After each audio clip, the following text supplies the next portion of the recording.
Welcome to Man Up Monday, the show where men sit around talking about man stuff. Ladies, this one's not for you. Get your husband, find your dad, have him tune in. No girls allowed. Well, gentlemen, we are another week through COVID-19 and directive health measures, quarantine, yada, all those things that are going on. Seeing a lot of changes out and about. I was at Target today, saw people wearing masks and gloves and the like, and I think finally people are getting a sense this is a little more real. That's here. Yep, I can agree with that. I saw some people with masks on Friday when I was getting gas. And yeah, just knowing it's here too, you're just a little more conscious as well. You know, I stopped and got gas and stopped at a couple other places, and when I got home, I washed my hands and changed clothes and tried to be as careful as possible. Just can't be too cautious. Hey, Steven. Hi, welcome back. What's new? What's new? I didn't have a baby. My wife had a baby. You're looking good. We are here, we are alive, we are awake. We are transitioning. It's been a week, not gonna lie. A lot of not sleep, a lot of juggling 3 children. But we're just doing life, taking care of the kids, feeding them, keeping them alive. Typical stuff. So tell us, so you 1:30 in the morning, Yeah. did you make it to the hospital plenty of time, or? Yeah, that's kind of the running joke because Silas, we barely made it to the hospital and we lived 3 minutes away. We went into Norfolk right at midnight. We got to the hospital. I had to get checked for temperature and stuff. And I mean, they let Heather in regardless. You weren't dilated? I was not dilated. But they weren't going to turn, the woman who was in labor away. So thank you, Faith Regional, for letting my wife in without testing her for a fever. Got there at midnight, and Marion shot out at 1:35. And everybody's healthy, Everyone is healthy, just not sleeping. just not sleeping. How do you cope with that? By sleeping. Lots of coffee in the morning, Mountain Dew at night. And, I tell Heather to nap. She doesn't listen all the time. I did make her take a nap once. Those are last words I've heard husbands say before. I made my wife take a nap. Very rarely do husbands survive that conversation. It's alright, that was after the night of no sleep. But we're adjusting. It's gotten better as the week's gone on. Nothing terrible with you can't expect a newborn to deal with. It was really interesting, though, when we were at the hospital. There was us, there were the nurses, and it was, desolate. And that's probably about the first time where, understanding I don't want to say the gravity of the situation, but understanding how the measures and stuff have been put in that to protect, especially the hospital, to protect the people who are probably more vulnerable. The people who are at the hospital are the ones who are sick and probably higher risk stuff. Have you seen more challenges at home, just with the less sleep and the quarantine and the stress behind that, plus the new baby? Maybe not. There's been some more time at home. More time at home because I've been staying home from work. I stayed home more from work this past week because it wasn't needed. We got our stuff done real quick, and but more along the lines of we're just kind of stuck at home. We took the van out for a ride on the other night and took the van out just to get the kids out of the house. They haven't left the house since it's been a week and a half. Heather really hasn't left. I've been the only one to escape the block to go to church from my house. I mean, we've gone to the doctor a couple times for checkups, but otherwise, we've really been at home. And so it's been a lot more time at home. And we're starting to wish that we had a better schedule for the kids. With 2 toddlers who are testing limits and always hungry and always wanting to watch Frozen 2. It's testing. They're testing mom and dad's patience. Mom and dad are fighting the urge to become very impatient. Well, I will warn you, the always hungry doesn't change. I got teens at home, and thankfully President Trump is sending us extra money to feed them while school is closed. That's true. Because my Nathaniel is eating, I think, like 17 bananas in one meal. Or I live with myself, and yeah, I'm always hungry. So That's true. And honestly, that's the thing that I've been dealing with too, is when today's Friday was the cold and rainy day. that day, yeah. That day where we were just stuck inside, and it sucked. Because I would sit down at the couch, 5 minutes later get up, go find something, eat it, and sit back down. And 5 minutes later, and it's like, if I don't have something to do, I'm going to eat and do nothing else. I saw a meme. Everybody was talking about putting on the COVID-19. Yeah. Try to avoid that too. But good luck with that. Thank you. Yeah. I will take that luck. All right. So the reality, we're home. Yep. We're escape for work, but there's not a whole lot of getting out to play, getting out for much of anything else except for a trip to work, a trip to the grocery store type thing. A lot of us are finding ourselves home more than we've been home ever.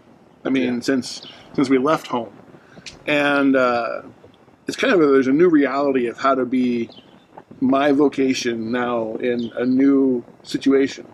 Right. I mean, being husband and father, being the man of the house, while I'm actually in the house. Because for the longest time, my primary vocation, it always seemed, was, to leave the house and bring home the paycheck. Yeah. Or be like dad on the go, husband on the go. Like, we're busy, we got this and this and this. And so, yeah, now it's dad at home. So as you find yourself now being man of the house, in the house, how are things, how are you adapting to that new kind of location and vocation? For me, it hasn't changed a whole lot because I can still get to work. Cass has been at home and stuff, but it's just still trying to pick up more responsibility, and especially with being able to get outside now, you can work outside, and so I don't know. I guess a whole lot just hasn't changed for me. It's more so just going out on a night or something like that. You gotta get a little more creative with date night, but more creative with date night. Chef Nate, like, give us an example. We need tips. I might play Mario as opposed to go to Uncle Gerald's or something like that. Okay. But yeah, that's the biggest changes we've seen is, and especially with the weather being what it has been. You find ways to keep yourself occupied inside. Yeah. Because you can't get away from the house, and so. But that's also the temptation. Today I was pulling up roots of some god awful something. Hey, that's somebody's beloved native plant. Be careful. You pronounce it roots? Roots? Roots. Let's not get into this. You say potato. I was pulling up things in my front yard today, and I had a lot of time with the Lord and myself and my thoughts. And just thinking, I had been looking forward to today, after 2 days of terrible weather. Get outside and start doing work. But I was also thinking I kind of felt bad. Felt selfish. I'm going to be outside and I can do this and this and this and all these things I can do outside. But then who's stuck inside? Because I can't be running a garden tiller and watching where the kids are running around the house all the time. So the kids inevitably will end up inside. I took the dogs and my wife took a nap. Yeah, and so I was thinking, I was like, yes, there's all these things I want to do, but there are other things I know Heather wants to do. And looking forward, like, we're going to have a month of April. I'm assuming the weather is going to be decent, aside from a few days. There's probably one more snowstorm in there. I'm assuming we'll get one. Your meteorology here at Man Up Monday too. Yes. Good job, Nate. Well done. Thank you. Um, Well practiced. but thinking, like, how can I not be so focused on myself and help to take care of the kids or help ease the burden of whatever so that Heather can do things she wants to do.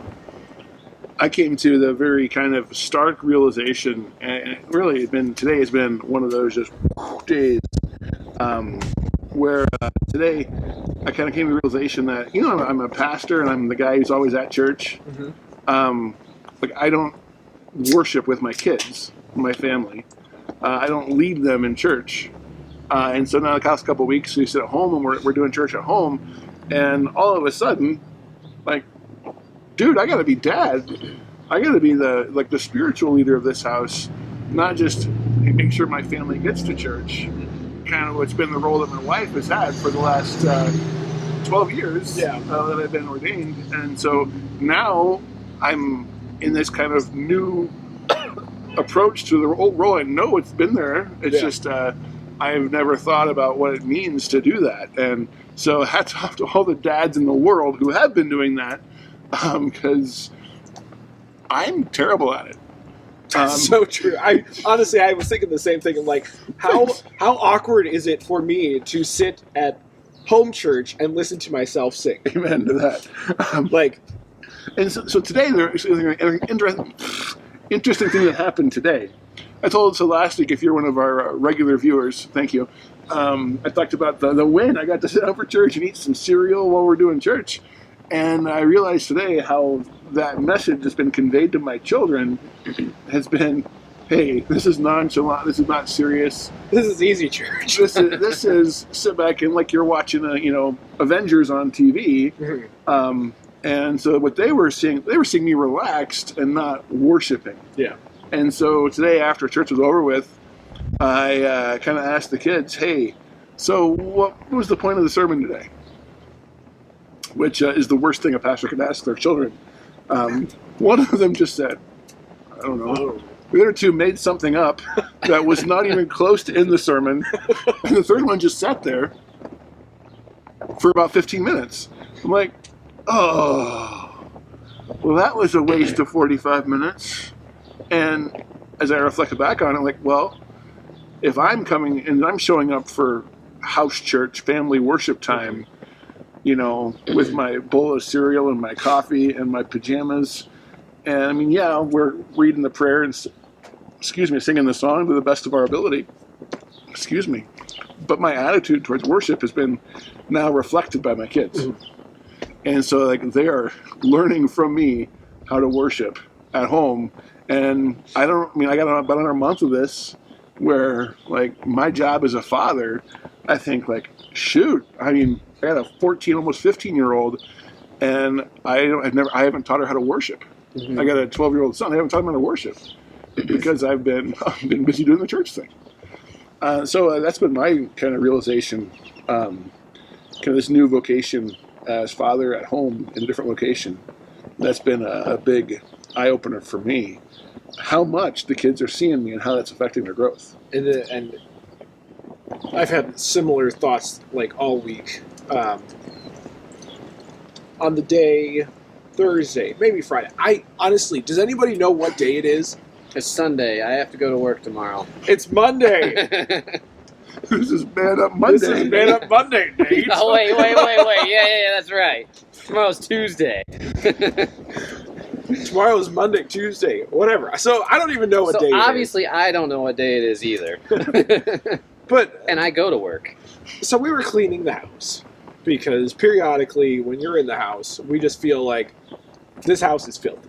So we vacuumed on Thursday, and then we got out the carpet cleaner, and I was running the carpet cleaner in the living room, and Silas was right next to me, watching my every move. He had this little plastic cart that's pink and has a bow on it. Eliza got it for Christmas from somebody. Hope it belongs to a sister. It belongs to his sister, who has too That was many very things. gender stereotypical. Sorry.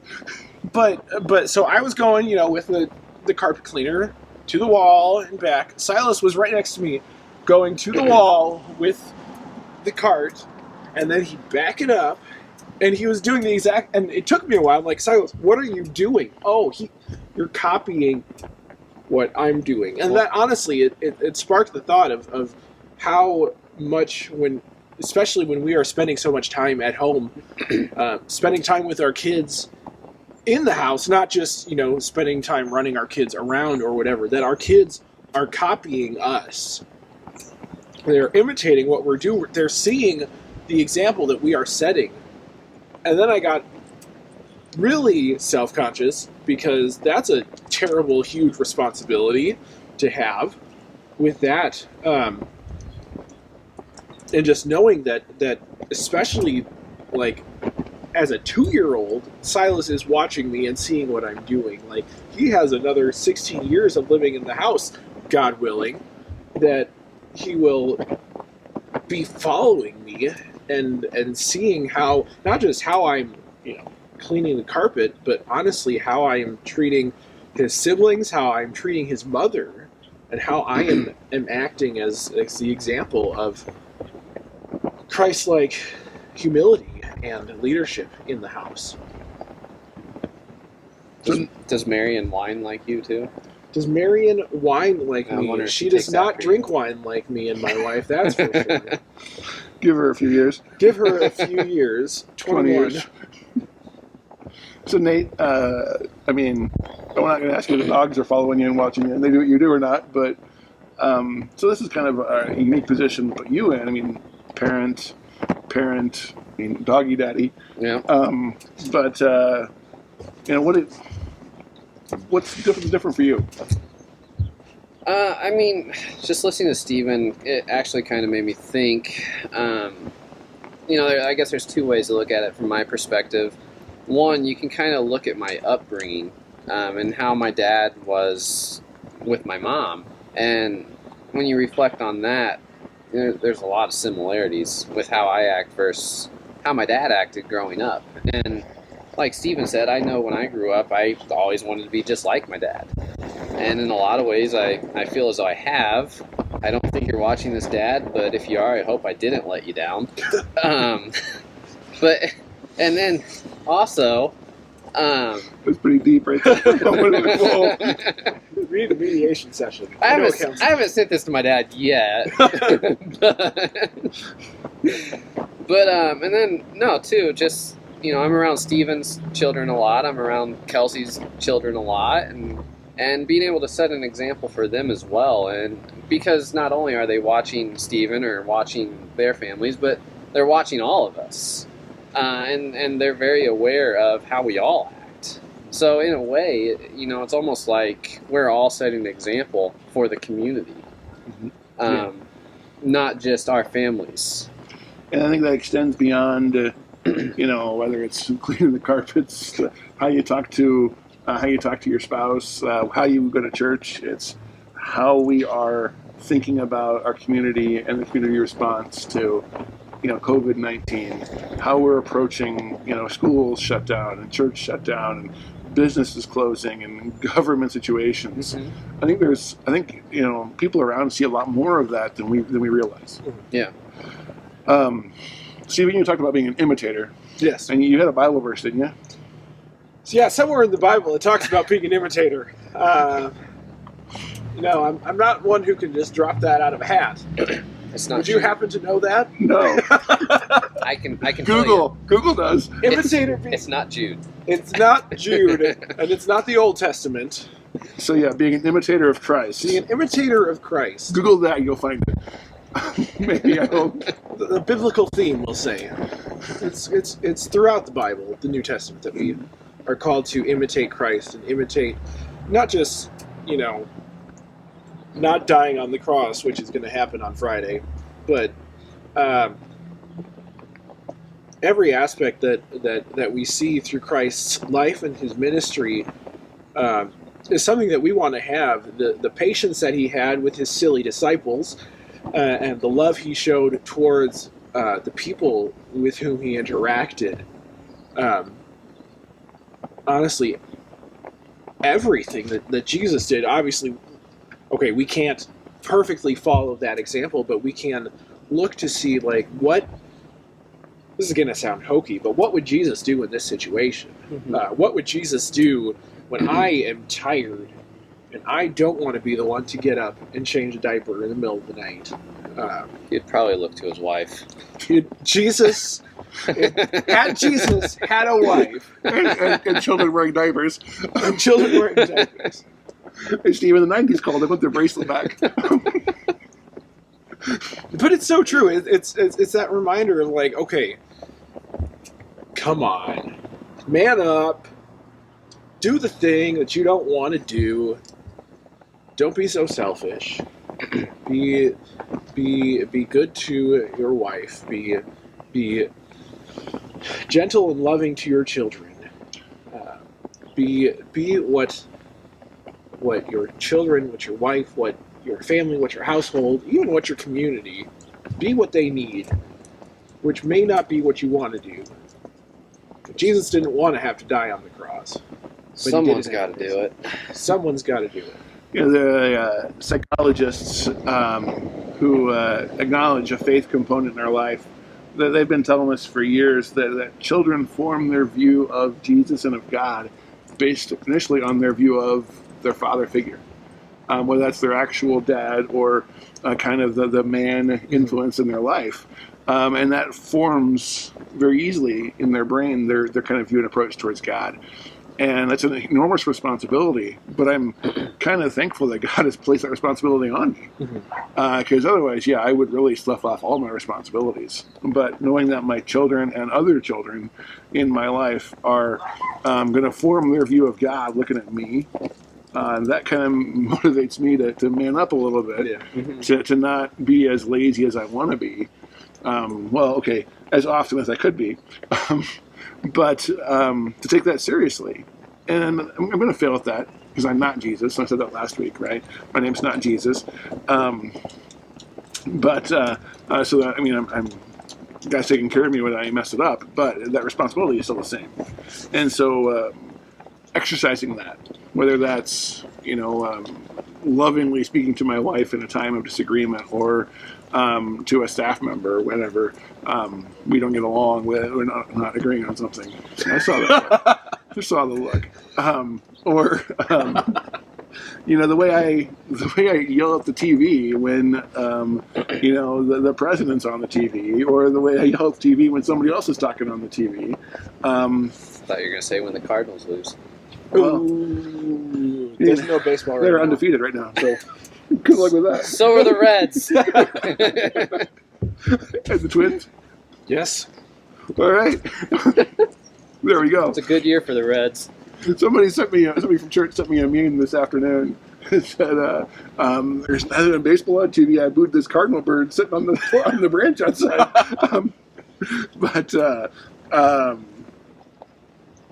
Being Jesus, and not perfectly, but doing the best I can in my relations with others, and showing Jesus, so they can look at me and see a little Jesus in me.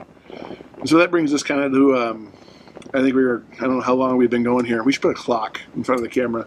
Yeah, what's the shot clock on this? I'm not sure. We've always ended our weeks every week talking about a challenge. We've been saying, hey, help your wife, help your wife, help your wife. So Which is a good thing to do, but let's come up with something new. let's do something else. Continue to challenge you to that. Keep helping your wife, We're doing something different, though. but also... And here comes the awkward silence we've had every week so far. This is halftime. This is not halftime. This is like the timeout, 2-minute warning. Hopefully that's where we're at right now. Oh yeah, I like that. 2-minute warning. Yeah. 7th inning stretch. Any of the above analogies will work. I don't know. Honestly, I would say, gentlemen, do a little self-reflection and think of wife, children, or whatever circumstance. Just think, what can I do to be just a little more Christ-like in how I carry myself, especially through the next month where we are stuck. And I'm sure tempers are going to flare, and it's going to get a lot more emotionally, physically draining as we are just stuck. So I would say the challenge is, how can you be more of an imitator of Christ in some sort of capacity? Period. Question mark? I don't know. I married the English teacher. I don't need to know this. Semicolon. I know I say this every week, but I was kind of thinking the same thing. You just put it in better words. Well said. I was going to say... You gonna quote me on that? That's, yeah. Every week. Who can say it first? I was going to say get caught being Jesus. Ooh, yeah. Whether that's by your kids, by your spouse, by a neighbor, get caught being Jesus. And always be thinking, I want somebody to catch me being Jesus today. So there's my challenge for this week. Closing thoughts, gentlemen? No. Hey, that wraps up this edition of Man Up Monday. Thanks for watching. Forward it to your friends. We hope we get more clicks, more likes, more shares than the ladies do on Thursday night. Not that it's a competition, but We're men. We're always in competition. It is definitely Monday, not Sunday. And so hopefully you're finding something good here. Share with a friend, and we'll see you next Monday. Cheers.